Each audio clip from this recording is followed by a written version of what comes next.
presentation title is shown: A Road Trip Towards Safety, Trust, and Alignment. The speaker is identified on screen as Jessie Heckenmuller, Child Welfare Information Gateway.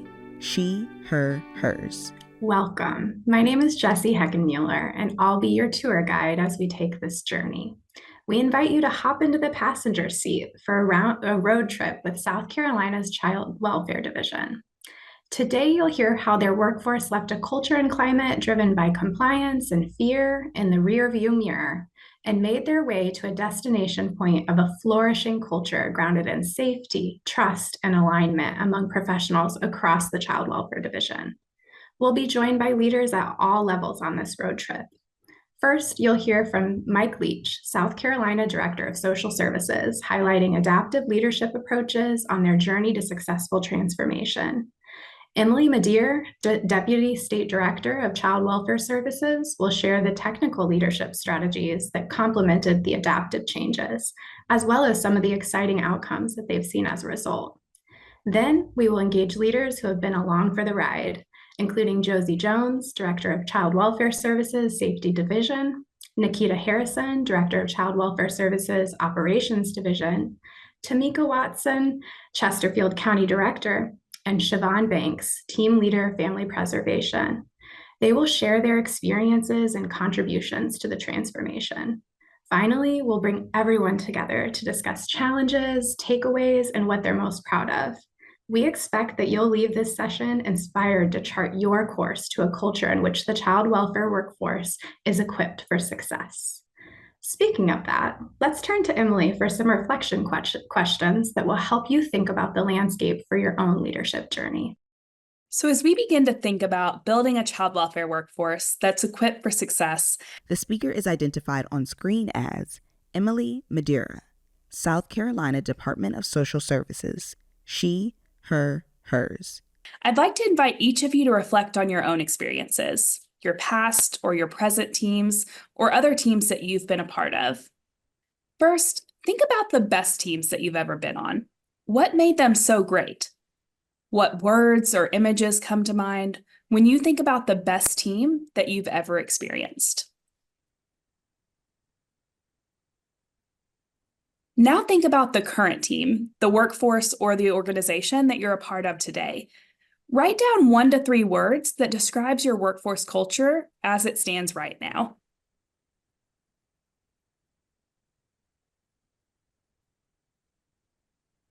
Now I'd like you to write down 1 to 3 words that you'd like to use to describe it in the future.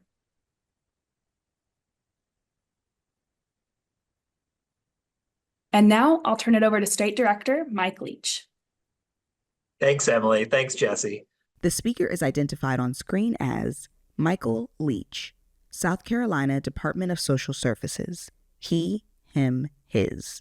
Imagine embarking on a road trip towards a destination where safety, trust, and alignment are cultivated in a child welfare workforce culture. In our pursuit of ensuring the well-being of our children and families, we have to recognize that our workforce is powering this journey. It's not just like any road trip. It requires constant communication, meticulous planning, collaboration, and a shared vision.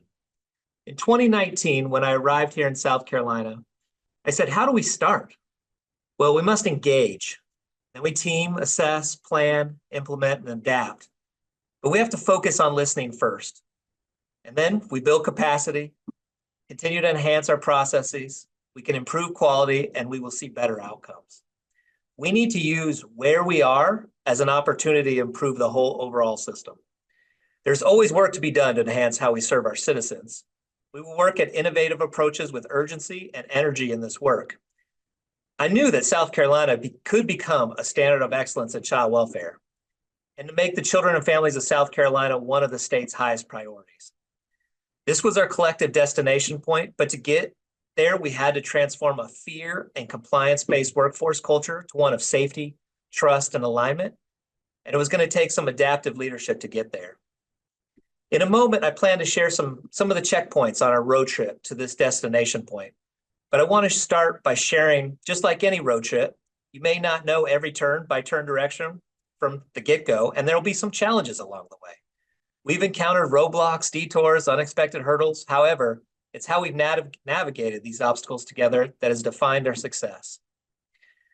So let's look at the context of where we started on this trip. So here's a few highlights. When staff saw the state director in the county, they were worried they were going to get fired based on history. They needed to know if they didn't hit a target or goal, they would be publicly shamed. That's how, when I arrived, that's how we were. When we first arrived, the state had newly implemented GPS practice model, and strong change makers invested in improving DSS and supporting positive outcomes for children, youth, and families. We couldn't get to a full strategic plan without understanding what staff needed and felt was most important. So we had to start there. How do we get to a workplace culture of psychological safety? One, we listen to staff. We express care and compassion, getting to know staff and their needs, being there in support of decisions and caring about their work, and aligning on the vision. We also used large leadership meetings and worked to communicate regularly, sending regular communications, updates, birthday emails, anniversary emails. We are invested in this, and that's what we wanted to make sure that was sent through at the beginning.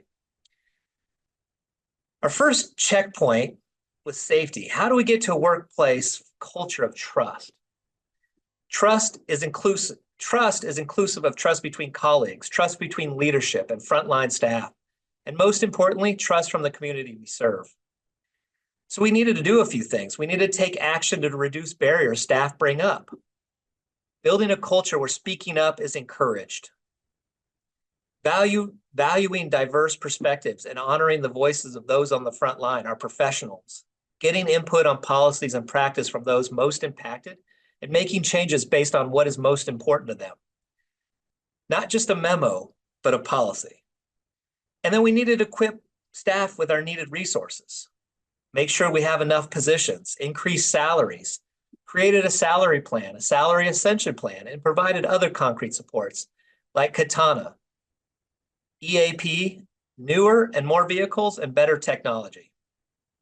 And communicating with transparency and fostering open communication channels was important. Our second checkpoint was around trust.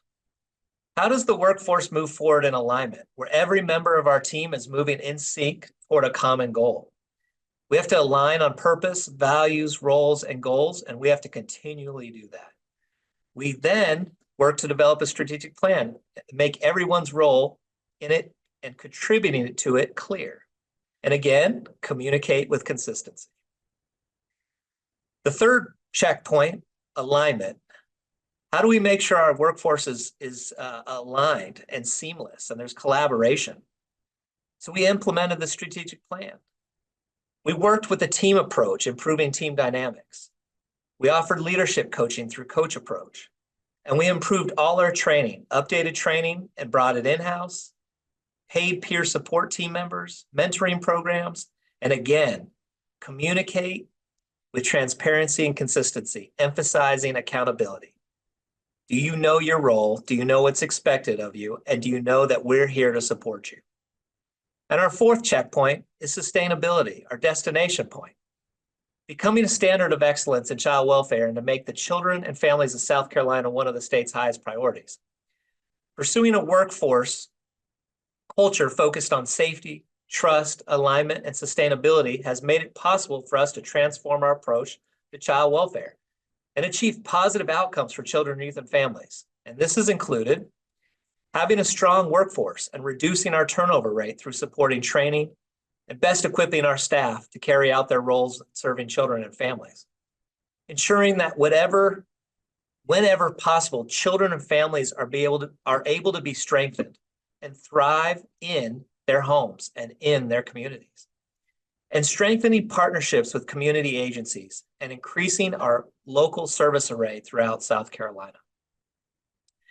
Now that you've heard a bit about the adaptive leadership strategies that have helped us get to this destination point, you'll hear from Emily on some of the technical strategies that were implemented in more depth. Emily? Thank you, Director Leach.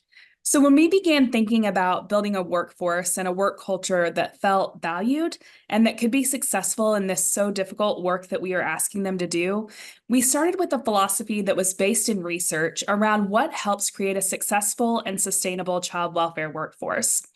The 3 tenets of this approach included hiring the right candidate, making sure they are well trained, and third, making sure that they're supported in their role. In terms of recruitment strategies and hiring the right candidate, we implemented new recruitment strategies that included social media platforms, streaming, TV, and radio ads. We also implemented both a BSW and an MSW Title IV stipend program for both prospective and existing employees so that we could pay for our staff's education or pay for prospective staff's education in exchange for them working for the department for 2 years after graduation. We also implemented a new competency-based interviewing process across the state that allowed us to make the hiring process for all new candidates consistent in every office that we have across the state of South Carolina. This new process focused on making sure that we're hiring candidates that we know have competencies that make them good candidates and successful child welfare case managers and supervisors. Our competency-based interviewing process also has a pre-interview video where staff can watch a video about what it means to be a child welfare case manager, both the good and the not so good parts of the job. And what we found is that video helps to sift out folks who may not be a good fit for the role before they ever get to the interview, which often saves us weeks of investing in them as an employee and a trainee to only have them drop out in the training process. And instead, we're able to give them that preview on the front end so that they know whether or not this role is a good fit for them. We also incorporate a case scenario where we ask applicants to document their responses to a hypothetical case scenario. And that helps us to both exhibit the candidate's critical thinking skills and helps us gauge what their documentation abilities look like. We also implemented a salary plan that increased our starting salaries of frontline case managers and team leaders by 20 to 30%. And we added in step increases so that frontline case carrying positions and supervisors receive an increase for each additional year that they remain with the department in child welfare in that role to promote the sustainability and the retention of those candidates. The second component of that was making sure that our staff are well trained. And in our training, we revamped our Child Welfare Academy, which is our new worker training, and we brought it completely inside the department. We changed up the training from being all classroom to now including a combination of in-classroom and on-the-job training, which we found really helps to reinforce the knowledge and the skills and helps our staff apply the skills that they're learning in the classroom in real time in the field. We also have continually adapted this training since we implemented it based on feedback that we're hearing from staff and leaders in the field about what's working well and what's hindering learning through the training process. And this continual adaptation of that Child Welfare Academy has really helped it be its best and making sure we're meeting what learners need as they're coming into the department. We also implemented peer support through our initial training and peer mentors following the training up to 6 months post-certification. So while they're in the training process, staff are assigned with a peer mentor, another case manager, who can help them through that entire training process and get them acclimated to their job. And then for up to 6 months following graduation from Child Welfare Academy, they're assigned to a performance coach who can continually help to hone their skills and make sure they have the knowledge base that they need as they're taking on their first cases. We also developed a curriculum to provide ongoing case manager training based on levels and their experience in the field. And then also as a part of the salary plan that I mentioned earlier, staff can seek additional training beyond the initial requirements and meet specific performance metrics, and they can receive corresponding salary increases based on their training and their performance. And we call those level up increases. So that's another great retention strategy where we're promoting staff continually learning and then incentivizing them based on that. And then the final component of our approach was around making sure that staff feel supported in their role. We know that the leading cause of turnover, especially in child welfare, is lack of support and especially lack of supervisor support. So this was a major focus of our approach. We implemented a coach approach model for adaptive leadership where we trained all of our frontline supervisors all the way up to state level leadership on this new approach to support our frontline staff and to support the people that we manage across the state. So it focuses on moving away from the traditional mindset of management and it being fully focused on data and metrics to focusing more on the adaptive challenges and coaching staff through the issues that they might have. There's a second level that we also implemented called adaptive leadership, which teaches leaders how to focus on addressing adaptive challenges instead of the technical challenges that we so often fall into. And then finally, we implemented the third level of the leadership coaching support, which is change management training. This training is for our top leaders across the state, and it teaches them how to effectively implement child welfare change throughout large systems like ours. We all know that child welfare is constantly changing, and so teaching our staff how to effectively implement and sustain change in large systems like child welfare was extremely important, and we've found it to be very successful. So while these interventions started at different points over the past 2 to 3 years, we've seen them culminate into some very tangible and positive results across our workforce and our state that we're really proud of.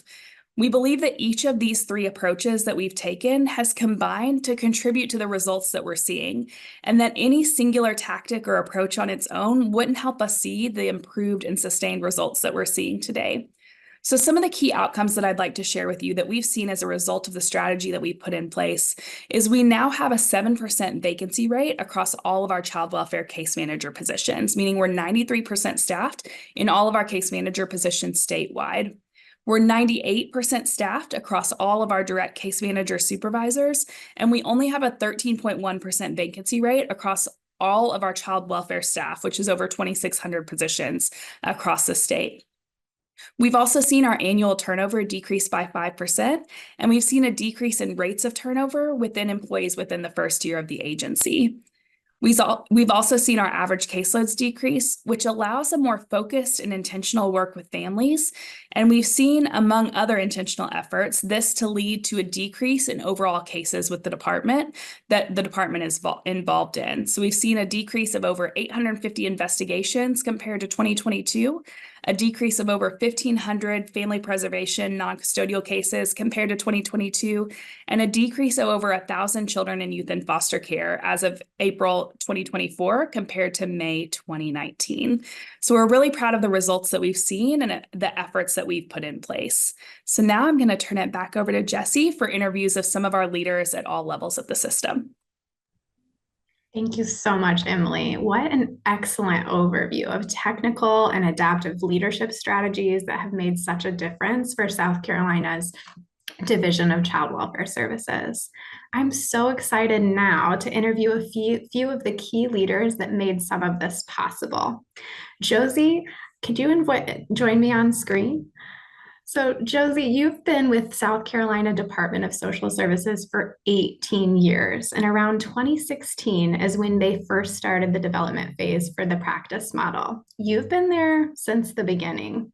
I wanted to ask you if you could tell us about your experience of leading strategies very early on in this process, including kind of that transition from the initial rollout of the practice model to really needing to take that time to listen and learn and communicate and align on that vision before taking action.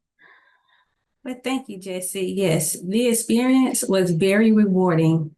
The speaker is identified on screen as Josie Jones, South Carolina Department of Social Services. She, her, hers. As South Carolina did not have a practice model and had inconsistent practices across our state, but we knew we wanted and needed a better system for our children and families that we serve as well as each other. We knew in order to see the change, we needed to be the change. So throughout our journey to develop and implement our model, we made a dual commitment. We wanted to enhance frontline case managers and team leaders' skills and behaviors. And we were also dedicated to driving organizational change, both internally and externally, with how we engaged each other. So through the listening sessions and feedback, we were set to the expectation that all agency leaders, managers, and team leaders were to treat staff, stakeholders, and community partners with the same strength-based approach and collaborative teamwork that we expect from our frontline case managers when they are engaging families. Also, to assist with building a better infrastructure and organizational culture, we strategically embedded the vision within our HR recruitment efforts, our training deliverables, our policies, and we also hired a dedicated employee to assist with ongoing implementation and sustainability of our guiding principles and standards practice model. Lastly, during this transition, we also prioritized ongoing engagement with staff and stakeholders. Our focus was on discussing the model's purpose, values, guiding principles, and core practice skills. We conducted presentations during regional and county director state meetings. We also developed an overview, safe, self-paced training module for staff to view, and we also implemented our GPS training and content in our Child Welfare Academy for new hires. So yes, this has been a very, very rewarding process and experience for me in South Carolina. Josie, thank you so much. What's so clear to me as you were talking is the intentionality that you took and that your whole team was taking to really align that vision and to work with and alongside staff, not kind of top down and just tell them what it was. So thank you so much, Josie. Now I want to invite Nikita to join me on screen. Nikita's been in leadership positions for 25 years of her 29-year career. She has so much wisdom to share. So Nikita, tell me a little bit about your leadership experience and what had to change for your leadership approach specifically over the last few years. Thank you, Jessie. Yes, 29 years and 25 years of that in leadership. The speaker is identified on screen as Nikita Harrison, South Carolina Department of Social Services. She, her, hers. Seems like a long time. But as I think about how my leadership has changed, I have to go back to where I started as a case manager. It was always important to me in that role to make sure all the boxes were checked. So like face-to-face visits, contacts with the parents, with the providers, and transporting kids to make sure, I had everything checked, to make sure the child had to make sure the children had what they needed, like to be successful. So along that journey, I realize now, that the parent piece of it, I didn't do as good of a job as I should have. So as I transitioned into leadership, I kind of led in the same manner by ensuring my staff checked those same boxes. But as I grew in my leadership role, I realized that checking the boxes didn't work for all circumstances. It was easier when I was managing one office, but my role had expanded from covering a region, then to covering all child welfare, county offices and regional adoptions offices. And they needed more to my leadership approach than what I was, currently given. As my leadership role evolved more into the development of policies and practices, I realized that my leadership style needed to change along with it. I needed to tap more into my why of this work. So I shifted my approach from going straight to results to building trust, because I'm one of those people that like to get 100%. But I realize, while that's a good goal, it's not realistic, in every situation. So it really helped me to kind of slow down so that my team could develop trust in me and I could develop that same trust in them. The book, The Advantage, really helped guide me in doing the work and understanding the impact that trust could have on the workforce, when they trust you to lead. And so, we kind of slowed down and help develop that trust first, and then you can get to the results eventually. But you have to have that core trust in your staff, and they have to have that trust in you. So on this journey, I realized that leaders needed also to be trained at the same pace as frontline staff, because our system was changing, evolving. the practices that we had that didn't result in good outcomes. We needed to, we were changing those things, but our leaders weren't necessarily coming along because we weren't training them. So we now make sure that our team leaders, our county directors are trained at the same pace as our frontline staff. And so 5 years later, I can feel the energy shift in our leaders. They're more engaged and responsive to the work and are more invested in the change that needs to happen in our work here in South Carolina. Those are incredible learnings. And I can imagine were difficult and challenging along the way, Nikita. Yeah. And I'm sure not just difficult and challenging for you, but also for the teams that you were leading and that you were working alongside. And so I'm curious, how did you know, or like, what did you notice was shifting in the workforce culture as you were making these changes? So I noticed that staff felt comfortable reaching out now to help from the top level on down. When I was a leader in the on the county level, I would have never called anyone in the state office for help and support. It's just something that you didn't do.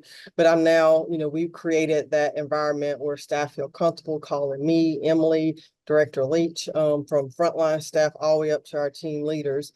They're not afraid to, if they need support or they have questions, they reach out, so that they can get those questions answered. So, as a leader, that feels really good that people aren't just sitting and, letting that hinder them, but they are reaching out, for that support with us.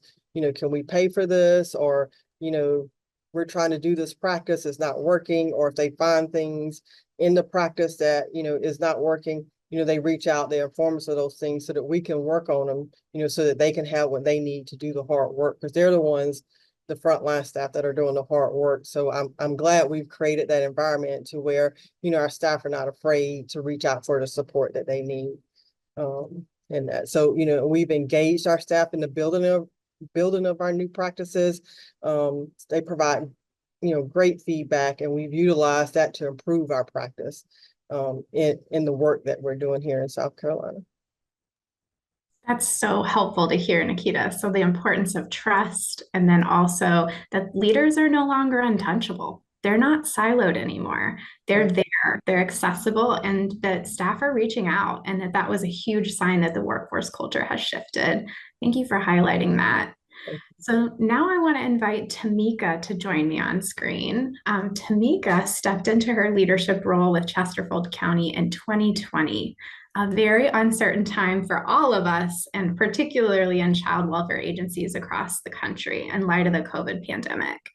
So I'm really curious to hear from you, Tamika. What was happening with staff culture and climate at this time for you, including the safety and the trust piece that we were hearing from Josie and Nikita, particularly at this county level that you were working at?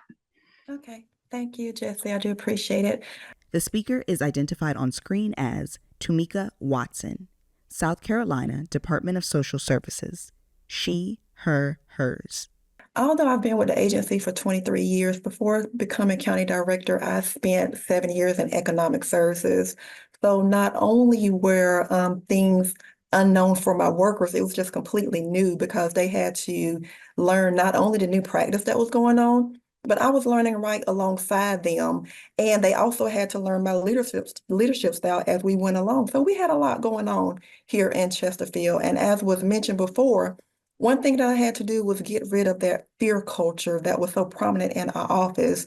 I had to keep reiterating to our workers that we are here to learn and to implement the changes that are going to affect, while also acknowledging that I knew we weren't going to get it right every time, but we were going to try our best and we were going to learn and do better the next time. Another thing, as you've heard before, was I needed to build trust. There was not a lot of trust, not a lot of confidence in leadership. And there was also this territorial thing that we had going on in Chesterfield where no one wanted to step outside of their units to help each other. So we had to tear all of that down and pretty much just build a new foundation and just start over. So we had a lot going on, and they had to learn that I was in the trenches with them. If it was something going on, I was right there by their side to make sure that we all succeeded in doing what we needed to do. Another thing that really helped here in Chesterfield is that I implemented one-on-ones with each one of the child welfare staff, not only team leads, but the frontline staff as well, because I wanted to hear their concerns and their ideas, and based off of what they said, being able to solutions based off of those one-on-ones. Now, those one-on-ones were hard, but they were needed. I needed to hear their questions, their comments, their concerns. And not only did I benefit from that, but I know the staff and our team benefited from it as well. And we had an open door policy. Not only me, but all of my team leads have open door policies. So if any staff need to come to us, they are more than welcome to come to us. But when they come, they had to come with some level of accountability because some things were non-negotiable. One of the things that we strive on is seeing our children every month. That is very important for me and for everyone else. So we just had to make sure that we did everything that we needed to do to make sure that our families and our children were safe and served appropriately. Wow, I love that you've highlighted so much how you had to really start from a new foundation, build that trust, and get to know each other at a one-to-one level, but that you paired that with accountability. And you talked a little bit about how you wanted staff to know that you were in the trenches with them. And so I wanted to pull on that thread a little bit. And how did you know that the staff knew that they were invested in this just as much as you were, and that they were also leading from all of their particular roles or levels? Okay, good question. When it got to the point where they didn't mind coming to me and said, Miss Tamika, can you explain this? Miss Tamika, I need help. I knew then that they had bought in to what it was that we were trying to do here in South Carolina. And my motto here is to work with a spirit of excellence. We're like Miss Nikita said, we're always striving for that 100%. We know that we weren't going to get there every time, but we had a goal that we were trying to reach. So 100% spirit of excellence, that's what we did. And in doing that, I was able to notice that our retention rate had boosted to the point where in 2023, we had no resignations in Chesterfield County at all. So that was a huge milestone for us, and I'm just so proud of our team. And another thing that helped us here was coach approach. Instead of giving the answers to everyone, just asking them, how can I support you? If there was a perfect ending, how would we get there? So letting them expand their critical thinking and for them to take ownership of their cases. Once we got to that point and it flowed easily, I was like, yeah, we're on that road. We're good now. Wow, those are like so many good key moments that helped you see like, oh, we're in the trenches together. We're doing this together. I really appreciate you highlighting that. And you started talking about coach approach. And so now I'm so excited to invite Siobhan to join me on screen. Siobhan stepped into her position as supervisor in 2018. And at that time, there wasn't training for that particular role. She was still carrying a caseload due to a shortage in frontline workers at that time, which sounds incredibly challenging and also probably very familiar for many of the people who are listening to us today. And so, Siobhan, I am so excited to hear from you specifically about what your leadership experience was during South Carolina's child welfare system transformation that we've been talking about today. Good afternoon. Starting off was a challenge, like you said. The speaker is identified on screen as Charvon Banks, South Carolina Department of Social Services. She, her, hers. I was carrying a caseload and still trying to manage 6 workers. It was really hard at that time. Felt like I wasn't giving them what they need or the client. It's like I'm trying to work a caseload, trying to teach them to guide them through, trying to help them with their case. It was really difficult, but through that time, it did get better. Through hiring more people, I was able to give them that one-on-one to actually, like Ms. Tamika said, give them that coach approach. I was able to you tell me what we need to do and tell them instead of me saying you have to do. And not only through this transformation, it also helped me as a supervisor and our families. We was able to give the families a one-on-one what they needed. Before this whole transformation, we weren't able to help pay for clients. Now we able to pay for services. That was a barrier before. People weren't able to complete or get their children back because there's limited sources that they have. They didn't have the resources. They didn't have the transportation. During this whole transformation, we have people providers that come in the home. So our transportation is not a barrier anymore. Could we have them coming to the home, working with the families? Siobhan, that is so wonderful to hear. And I particularly love that you took this to a whole nother level, right? I'm asking about workforce culture and what shifted in leadership approaches. And you've brought this back to the heart of why we really do what we do, which is children, youth, and families. And so thank you for highlighting that and talking about what your particular experience was and how that impacted the ability for not just you, but your whole team to be able to support children, youth, and families. So now I'm so excited to invite everyone who you've heard from today to invite me on screen for a quick roundtable discussion on this whole road trip from the starting point to our destination point. Folks in the passenger seat, I can't wait for you to see this team interact with each other. We've talked about so many different adaptive and technical strategies that led to the shift in workforce culture. And really, I want you to keep hearing from the team. So South Carolina Division of Social Services team, tell me a little bit about one or two pivotal moments or memories along the way that helped you really see this transformation. Okay. Jessie, I think I could start with that. I think the first thing that comes to my mind is being able to remove the fear-based mindset and creating a safety culture, psychological safety culture within our agency. And that started with our top leadership team. So Director Leach, Director Emily McDear, and Nikita started conducting county visits.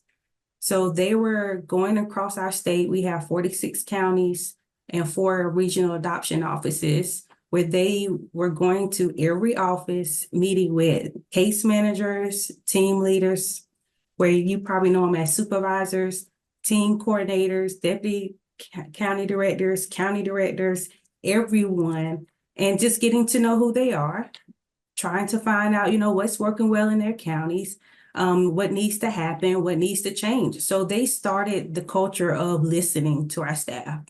Whereas many years ago, being a part of a system where you may not even seen your state director, which again, that created that fear-based culture then, but now you have the top of the top coming into your county office to talk with you.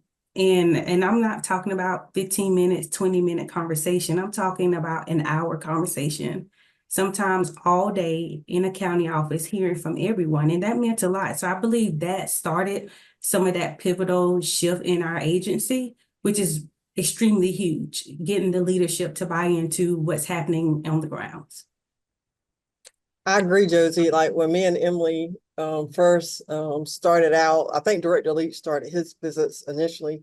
But last year, me and Emily decided like we were going to do it too, but have kind of like intentional conversations, kind of like a mapping, what's working well, what are you concerned about, or the struggles, and like, what do you need? And we did all 50, like we have 46 counties and 4 regional adoptions offices. So we did all 50 of them. They were hard conversations, but they were needed conversations with our frontline staff. So if we were going to continue to build that trust, not just with our leadership, but also with our frontline staff, I think that has really been a game changer for South Carolina. And those conversations were hard. I remember thinking when we got finished, I was like, oh my gosh, how do we do that? But the things that we changed in our system, have been as a result of those conversations. But they were very hard conversations to hear, because some of them were about us as leaders. But we were able to take those conversations to see what did we need to change about, how we approach the work, because we want to make sure our frontline staff have what they need to be able to do the work. Yeah, I absolutely agree with both of you, Josie and Nikita. Nikita and I have often said that those are some of the most time consuming, but best time spent is our time with staff in the offices.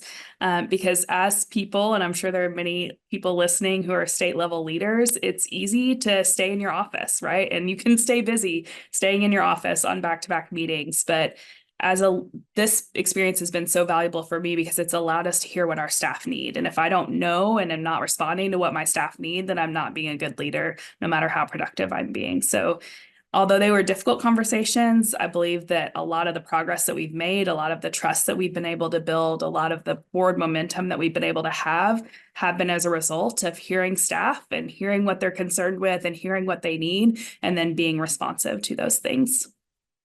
You know, I learned throughout COVID that more regular communication was absolutely needed, and compassion during that time. Not that we weren't being compassionate before, but I think it accelerated it and it really got us thinking about, you know, we care about our folks, we care about our professionals, our leadership, our team. And it was really, those were some scary times for everybody, right? Personally, professionally, how do you do your job? How do you care for your children? And, you know, I think it went back to like if we're going to be successful, like we have to really care about each other. And hopefully that translated into caring about our families, right? Like families can tell when you care or you don't care.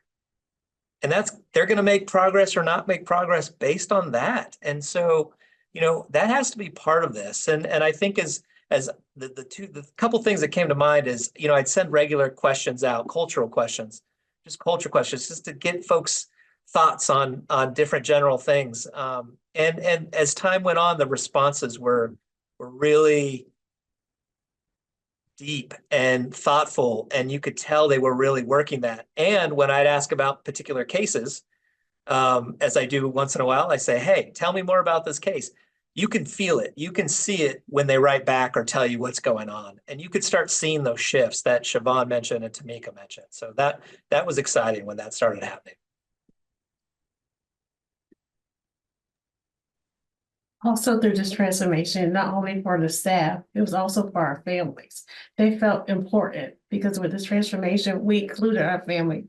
Then we included them before, but it's more like it's better now. Like our saying said, we're better together, and we all working together on making sure the family needs are being met. You have more parents are willing to do because you're not telling, you're asking and they're giving their input. So I think this whole transformation not only worked for the staff, but the families that we serve. Wow, what awesome key pivotal moments along the way. And Siobhan, again, bringing it back to the heart here. And that involvement looked like not just involving staff at all levels, but involving families. That's huge. So Mike, earlier you were talking a little bit about how there's some detours, there were some roadblocks, some unexpected maybe turns in our turn-by-turn directions across these checkpoints of safety, trust, and alignment. And so I wanted to open it up for a quick discussion around some of the challenges throughout this transformation. We spent a long time talking about successes, and there are so many for this team to celebrate. Like, I wish that we could just highlight all of them again. But tell us some about what was hard and the lessons that you all have learned along the way. Maybe something that you would do differently next time. Let me start this one off and talk about the amount of training that we had. There was so much training to try to get everyone prepared to go in the new direction that we were going in. There were a lot of trainings that require prerequisite training. So making sure that myself, team leads, as well as frontline, were taking the trainings that they needed to take in the order that they need to take them in so that they can be certified and ready to go when it was time to go live with whatever the new thing was that we was doing at that time. So there was a lot of training and a lot of deadlines that we had to meet. So that was kind of difficult for us. Yeah, I'll just piggyback off of Tamika and just say that is one thing that I think that I would do differently if I had to go back again, because we rolled so much out at one time that we've had to spend a lot of time since then going back and retraining folks on things because we had so much new information coming out. Also, we were in the middle of a global pandemic, so people's learning capacities were already limited because of the stress that they were under. And so there was so much going on at one time that we We could have sequenced it better and made the alignment better between the different rollouts that we were doing to just help people understand how it all fit together instead of, like Tamika said, feeling one thing after another after another. And that was one thing that I think I noticed too. So my peers, which is my team one, so like Josie, and then we had 3 other peers that are with us, not today, that we realized, you know, we were kind of operating in silos, and we were creating some over here in operations, safety was creating something, our permanency team was creating something, but we didn't align the work. So now, you know, that we embarked on the team one concept, you know, there's a lot more communication, a lot more cross collaboration with, you know, projects that we're doing, so that we don't overtask staff with all those trainings, because we were overwhelmed too up here saying, well, why aren't people doing it? Like, why are they scheduling that training on this day? We got our training. And so it really did, like, I think, you know, in South Carolina, we all had to take a step back and look at how we could do things differently and better. And so that cross collaboration like really helped us get aligned, you know, in our different division areas as well. There's an urgency in this work, right?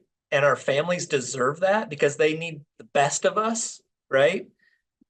The problem is with that though, sometimes you could skip steps, or there's things layered on top of things that you just heard, or you know, you have competing priorities, whether that's federal, state, settlement agreements, things like that, that can cause you to have to, you know, not follow the proper sort of implementation science on it all. It's overwhelming. This work is already hard. We already have, you know, a tremendous amount of things that we have to do to make sure that our families are strengthened. You know, there are a lot of things that have competing priorities, and it's balancing those things, right? And balancing the speed, balancing the priorities. And the team has to communicate with each other, just as you heard Nikita say. If you don't do that, you're just going to be all over each other. And so it's taken some time to figure that out and you know, get that going. But you know, I think we're headed the right direction. Excellent insights from everyone. The saying, I think, is go slow to go far, right? And I think you all are demonstrating that, and also sharing where there's some things that other folks could maybe take into their work to help them implement that. It also makes me think of the tortoise and the hare, right? And what really helps us get to success in the way that you all are talking, especially that cross systems or cross team collaboration piece. That is so huge. So I want to take it back to something that Siobhan just keeps pulling for us, which is that the agency's work and this workforce shift and culture was not just about the workforce. The workforce is the heart, it's needed. But during this transformation and journey, you all have seen things change with children and families. And I want to see what that shift has looked like. So tell us a little bit about it.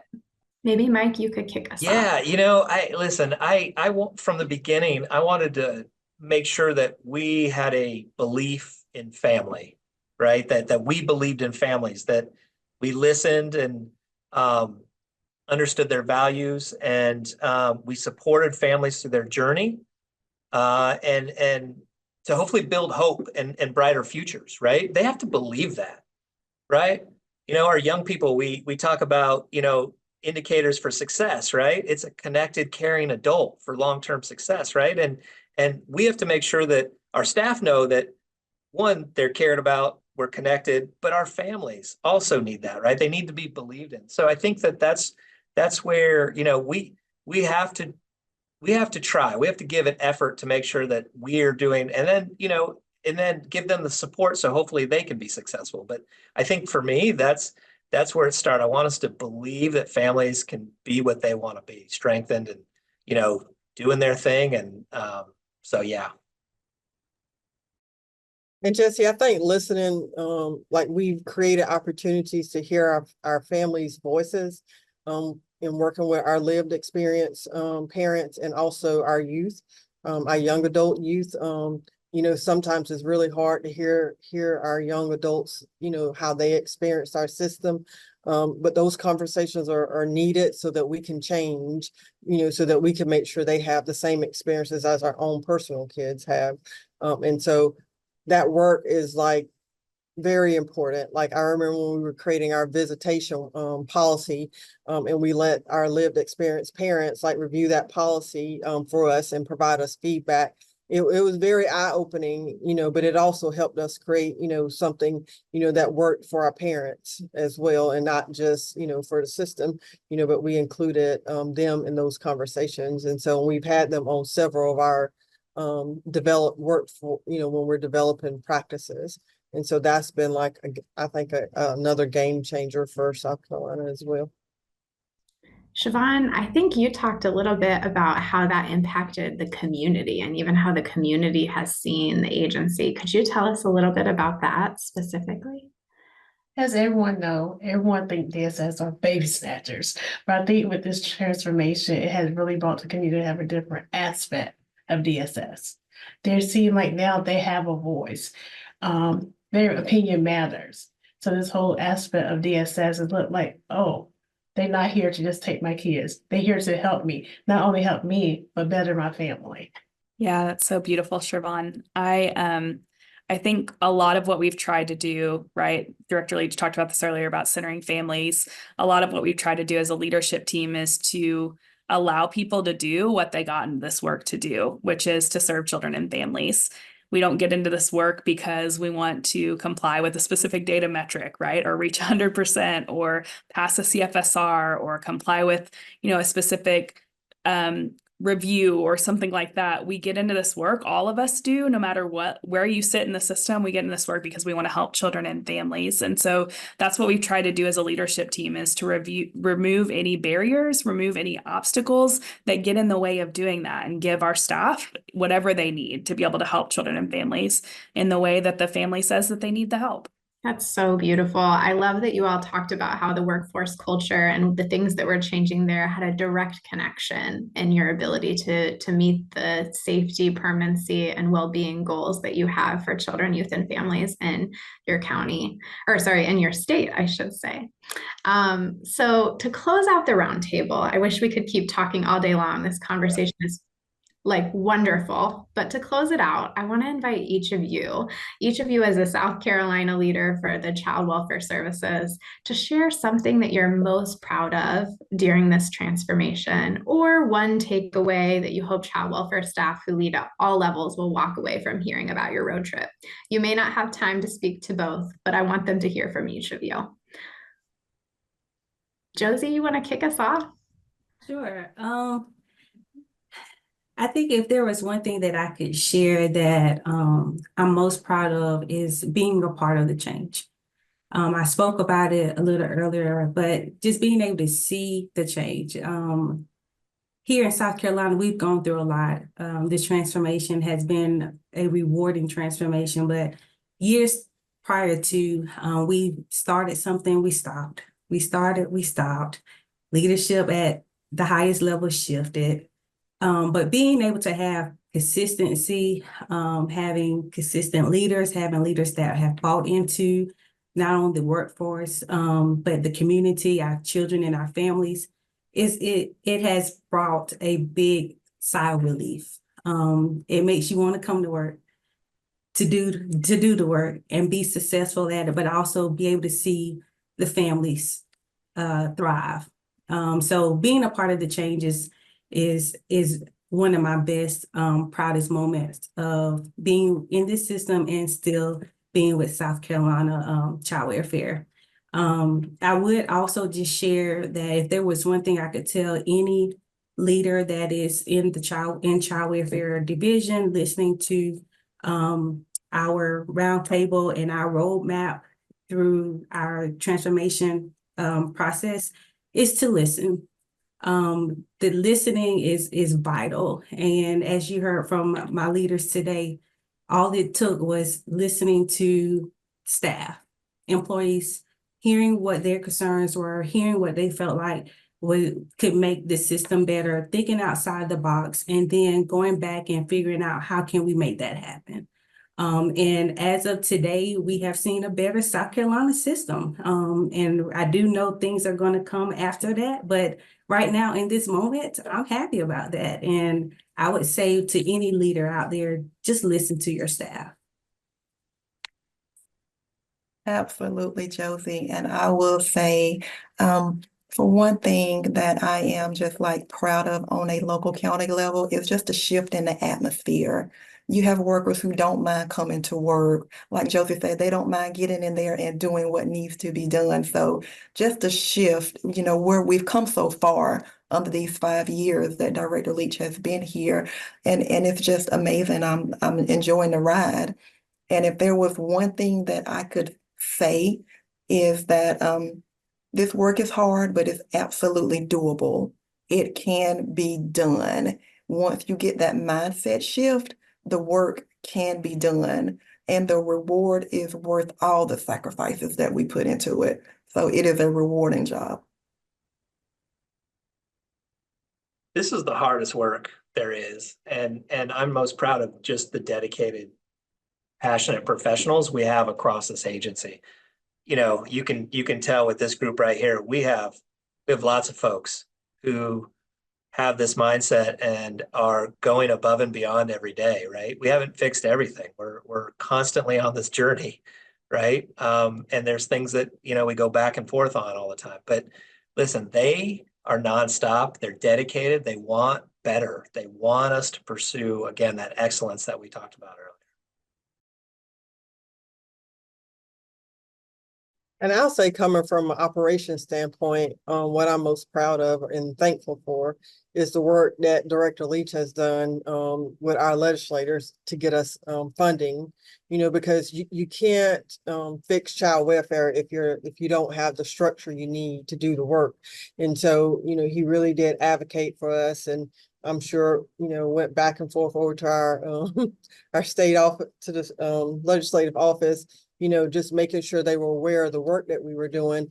And we were able to get funded more positions so that we could structure our county offices and our regional offices the way they needed to be structured, so that, caseloads weren't so high. And so, with the work and the funding that we've been able to get to add more positions, it's really helped reduce workers' caseloads. And so with that reduction in caseload, they can do better in quality work, because when your caseloads are 20, 25, it's hard to meet the needs, of every family, when your caseload is that high. And so, so that's why we're trying to do a good job of making sure those positions stay filled, with all the work, practices that we've changed around, our destination retention and our hiring process, so that we can keep those workers, once they're trained and in the workforce. And so, but it takes a leader like Director Leach and Emily, with their boots on the ground too, making sure we have what we need to be able to operate within the system. When I think about what I'm most proud of, the overwhelming feeling that comes to my mind is that I'm so incredibly proud of our child welfare staff across the state. I day after day, seen them lean in new and innovative ways that really pour into families. Change is hard, and we've asked them to change a lot over the last 5 years.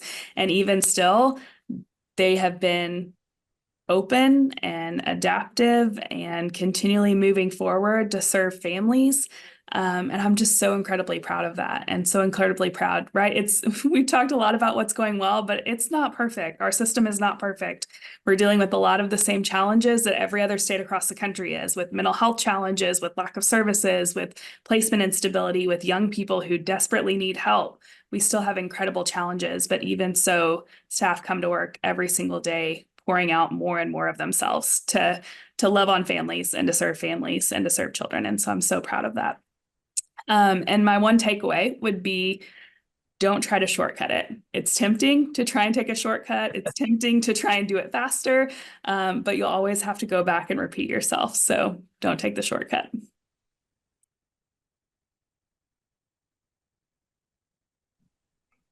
I also say, as a supervisor, the change was hard, getting the change in the workers' mindset, because they weren't used to actually helping the family. It's more like it was a number thing, just seeing them. So this change as caseworkers and supervisors is going to be challenging because like they say, it's like one thing after another, new change, but at the end of the day, it's a rewarding change. We're better together, right, Siobhan? We are. Yeah, and I saw the whole team just nod their head as you were talking, and as we said, we're better together. And I feel like you all got such a great demonstration of this team being better together by hearing them answer these questions and build off each other. So thank you so much, South Carolina team, for sharing your wisdom with us and all that went into getting it to this destination point. That's a continued journey of becoming a standard of excellence in child welfare and making children and families of South Carolina one of the state's highest priorities. You all have really poured your hearts, your minds, and your souls into this. I know these takeaways are resonating with folks in our audiences, that they're smiling as you're talking about what they're proud of and connecting with what they are also proud of. And I hope that each of you all in the audience will really feel inspired to take your own successful leadership road trip. Before we close out, though, I want to kick it over to Director Leach to share a little bit more. Thank you, Jesse. I hope you enjoyed our trip. We are better together. And I want to thank you all for the work you do in your respective states. Again, this work is challenging. It's never ending, but it is rewarding and can make a huge difference in a child and family's life. Couple takeaways, right? We didn't use this word, but you have to persevere, right? It's the cornerstone of success in this work. It's about pushing forward, even when faced with obstacles or setbacks, and working together collaboratively, as you can see here. Each day, we encounter hurdles in this work, and it's our ability to persist and keep striving that ultimately leads us to our goals. And remember, every setback is an opportunity for growth. You heard Emily say we just do it the right way, right? Don't skip steps. We also need to treat everyone equally and listening to folks. We heard a lot of that today. We need to treat our staff like we treat our families, with care and compassion and a belief that we can all be better. And I think equally as important as that perseverance is the support we provide one another. We're not alone in this journey, and we can't do it alone. We have partners, colleagues, who stand beside us, offer assistance, guidance, trust. We heard a lot about that, and encouragement when needed. So whether it's lending a helping hand on a tough task, providing constructive feedback, or simply being a listening ear, our support for each other strengthens the fabric of our teams, and it enables us to achieve more together than we ever could alone. So let's continue to embody perseverance in everything we do, pushing through the obstacles and with determination and resolve. And let's never underestimate the power of support, encouraging that together, and then we can overcome any challenge that comes our way. So thank you all for what you guys do. And just remember, don't let the foot off the gas. You can slow down, but you got to continue moving. So thank you for your time, and thanks for listening to South Carolina. Screen reads a midday message using the CWVE 2024 Leadership Tool. The speaker is identified on screen as Belinda Jensrud, Capacity Building Center for States. She, her, hers. Welcome back, everyone. I hope you enjoyed all of the sessions. I want to talk about leadership, what that looks like for me as far as just some qualities that I really value. Making sure that I'm weaving race equity into the work that I do and the providers and child welfare that I collaborate with, making sure that we're always putting that first as far as with families and with practices and whatnot. And also just making sure that we have, lived experience leaders to be able to be encouraged, right? Give them inspiration, really kind of validate, their voice and help them to understand that their voice is super impactful. And when you can gain that self-confidence, I know for myself, when people encourage me to step outside of my comfort zone and be in spaces where I was vulnerable, I felt like, wow, like I can really make a difference. And in the way that child welfare practices and policies are in place. And so I think that's really important. I'm really intentional about being trauma informed, culturally sensitive, and just really empowering the team that I'm on. I always want to make sure that, everyone has a space in which they can really elevate their voice. And then that just gives lived experience leaders to see that we are more than just our case. I will now turn it back over to Miss Bianca. Thanks, Belinda. And I think you wrapped that up so beautifully. We are more than just our case. So I really Yes. Right. Yes. But before I get into what my leadership looks like, The speaker is identified on screen as Bianca Bennett Scott, Capacity Building Center for States. She, her, hers. I just want to send a friendly reminder that if you haven't, go into the resource gallery and review that leadership tool. I promise you won't forget it, and it will act as a great reflective practice during the rest of these sessions. Now let's get back into my leadership. So at the heart of my leadership is the belief that our work is more than just completing tasks, but it's about inspiring and empowering each other. It's all about a balance and making people feel valued and empowered. And in doing so, it motivates them to meet outcomes and goals of the organization. I also feel like my leadership looks like focusing on unique strengths and the needs of people, primarily focusing on the communities we serve, which are marginalized and vulnerable communities. It's all about understanding the elements and finding ways to build upon them through a collaborative effort. This approach doesn't really just solve problems, but it also provides the team with ways to understand the purpose in meeting these goals and outcomes. Why are we doing this? So it's always important to ground that work as a leader. And then finally, I guess my last leadership role is looking at these dyadic relationships and understanding that it's all based on mutuality. We want to ensure that we foster an environment where multiple voices and contributions aren't just heard, but they're integral to the process. It's not just the side, it's the entree. So these dyadic approaches ensure that we leverage the best of what all of us have to offer as a team. I want to ensure that we embrace shared leadership, like you said, Belinda, in a central way that we can all operate.